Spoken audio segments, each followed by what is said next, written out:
Hello, welcome to Cubby Stitches, and I'm still getting used to talking to a camera.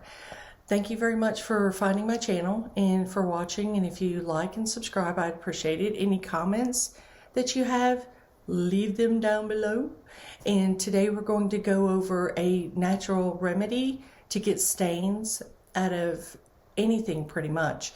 Floors, carpets, mattresses, countertops, sinks, and it requires 3 ingredients. That's it. And most people have those around their house.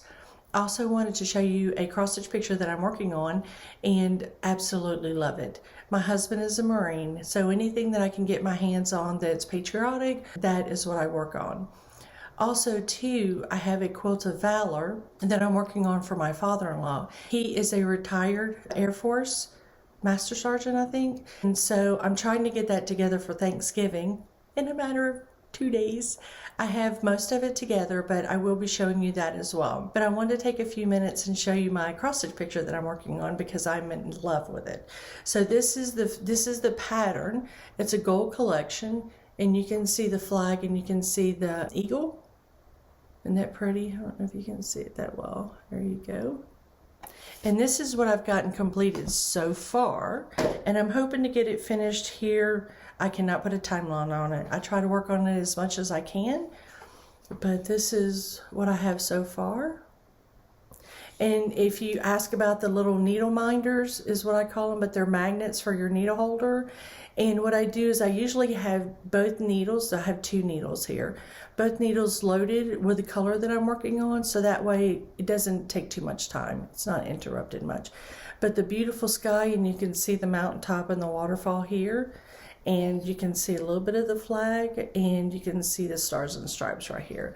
But this is what I'm currently working on, as well as a couple of the cross stitch pictures that I'm trying to get finished this week. And also I have the quilt of valor that I'm trying to finish. In the last video I shared that I worked at Michael's part-time to learn how to frame and to stretch my cross stitch or finish my cross stitch. And so I will be making a frame this week, and I hope to video that and show you how I make my frames. I pretty much just go to the local hardware store, if you want to say. Ours is Lowe's, and got a decorative piece of molding, and I will be cutting that up and rearranging it to make a frame, and look forward to sharing that in the future as well. But thank you very much for finding my channel and for watching. And again, if you would like and subscribe down below with the comments, it's greatly appreciated. So next we're going to be going into the different ingredients on soaking your cross stitch. Little bowl right here to soak the cross stitch project in. This is hydrogen peroxide, baking soda, and palm olive. Or it doesn't have to be palm olive, it can be any dishwashing detergent that you like, and a just a measuring cup of any kind. I use a glass measuring cup at any work. And we're going to take this, and we're going to take 8 ounces of the hydrogen peroxide and pour it into the cup, pour it into the pan, and then we're going to take 1 teaspoon of baking soda, put it in here with 2 or 3 drops of the detergent. This is 8 ounces of hydrogen peroxide. I'm going to pour that in there. Half a spoonful of the baking soda, and I'm just using just a generic baking soda. We'll sprinkle that in there. And any lumps I try to get out. Doesn't really make a difference for the lumps, but we're going to go ahead and just mix this up. You're not going to get all of it to dissolve, but at least it'll be in the hydrogen peroxide for when we lay the piece down in there. Now you can take the spray bottle and put it in a spray bottle and use it for mattresses or on carpet or tile or linoleum.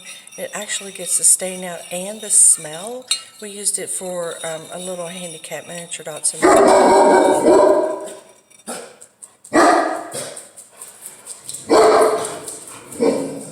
couple of drops, and there's a stain down here, and we're going to go ahead and we're just going to submerge a little spoon. Just submerge it in it. You can see it's starting to get wet now. Just hold it down a little bit and get all that hydrogen peroxide and the baking soda on it.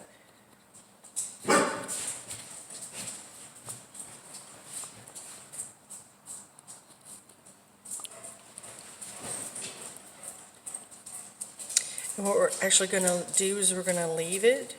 We're going to leave it, and you can see right now that it's starting to come out a little bit.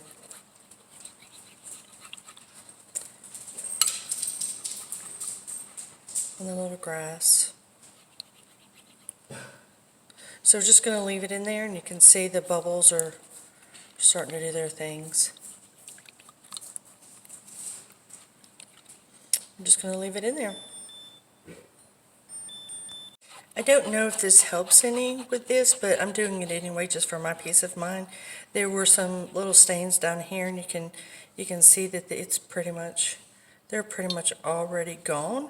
But this is why I'm soaking this piece, is because this large stain right here, the piece was done back in 1986, so I'm hoping that the stain comes out, because I would love to finish this as like a little pillow and hang around on the bookcases.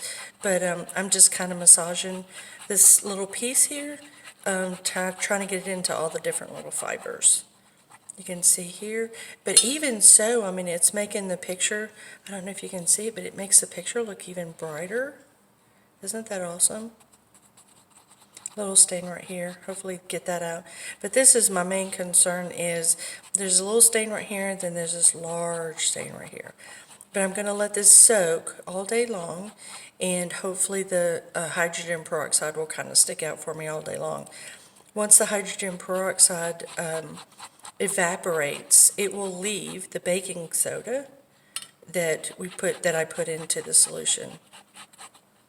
So I'm just going to let it soak and let it soak up that goodness, and hopefully it'll get rid of that stain.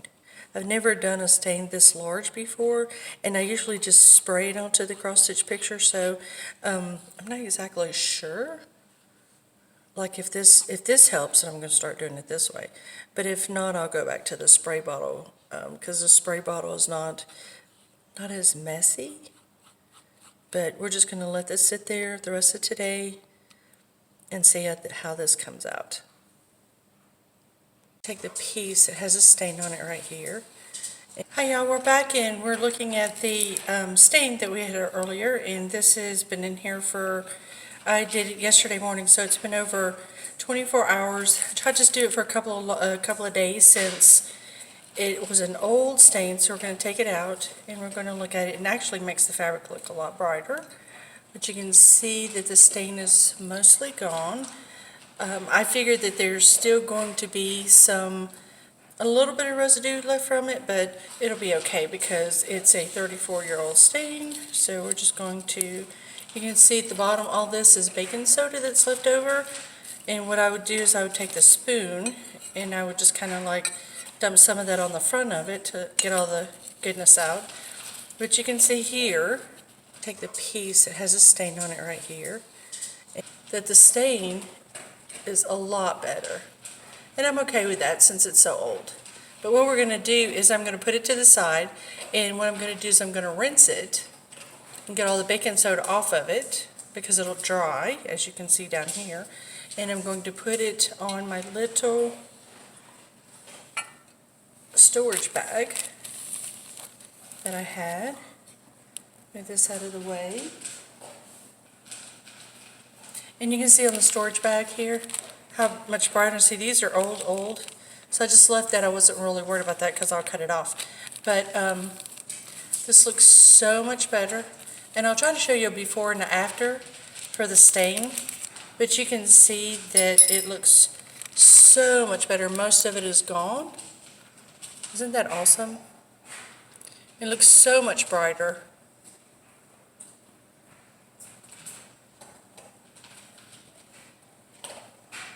Awesome.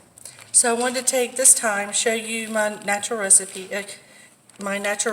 to get rid of stains naturally with peroxide, some baking soda, and some detergent on a towel.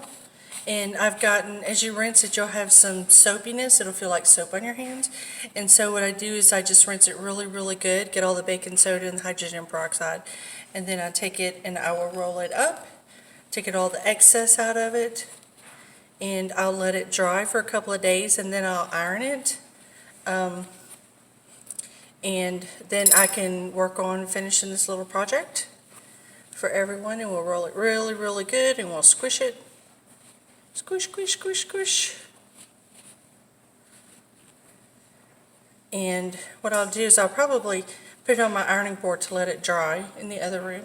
But you can see the stain looks so much better, and it's not so stiff anymore, and even the fabric around it looks better.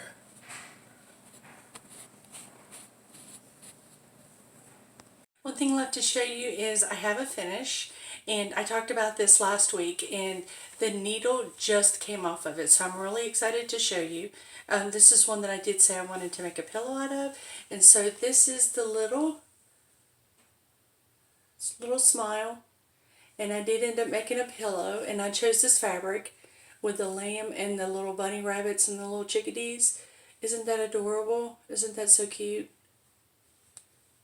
And at the bottom part, from here down, it's walnut shells, crushed walnut shells. And then the top part is the polyfill. But I'm looking forward to putting this around the house, because I always try to remember to smile, be in a good mood, have a good attitude. And so that is my finish. And I'm looking forward to getting the rest of them finished and done and shown and hung around the house. I am working on a really big project that I showed last week as far as the fireman's prayer, and I'm going to work on finishing that this week also, and I have a surprise for that as well. I'm really, really excited about that. But love to have you like, comment, share, subscribe. Thank you for joining me at Cubby Stitches, and I look forward to seeing you next week.